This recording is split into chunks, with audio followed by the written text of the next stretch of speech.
જય જવાન જય કિસાન ખેડૂત મિત્રો, આજે હું તમને વાડીમાં જે ગેથો અને કપાસમાં આટો માર્યો ને રોજ હતો એટલે આપણે કપાસમાં માયક સાથે લઈને ગયા. તમે જોઈ શકો છો માયક છે અને વરસાદ પણ સારો છે એટલે આપણે કૂવામાં પાણી પણ ભરાઈ ગયું છે, તમે જોઈ શકો છો.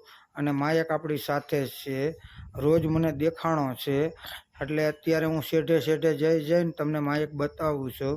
આ માયક કેવું કામ કરે છે, કેવા જનાવરોનો અવાજ કરે છે, પડકારા કરે છે, કેવો લાગ્યો આપણો કપાસ પણ તમે જોઈ શકો છો. ખેડૂત મિત્રો એકદમ ફર્સ્ટ ક્લાસ અત્યારે કપાસમાં ઝીંડવા ચાપવું અને એકદમ તંદુરસ્ત છે.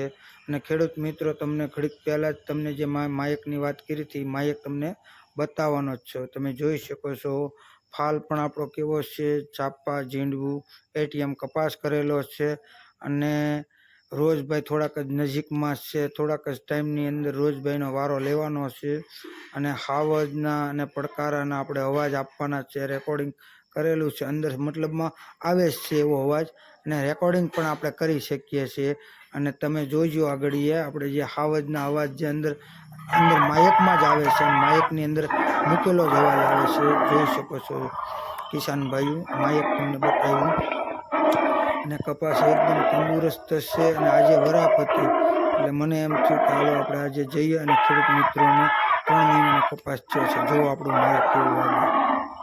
જય જવાન જય કિસાન. ખેડૂત મિત્રો તમને મેં આગળ પણ વાત કરી હતી એની જેમ આપણું માયક ધધડાટી બોલાવશે આગળ અને બોલાવતું પણ રહેશે. કેમ કે રોજભાઈ નજીક આવ્યો હતો એટલે આપણે હતાતા જતા હતા અને રોજભાઈ આપણથી ભાગી ના જાય એ માટે આપણે ઘણી દોડવાની કોશિશ કરી, પણ હામાં હેઠે હતો એટલે કાંઈક થઈ ન શીખ્યું. જય જવાન જય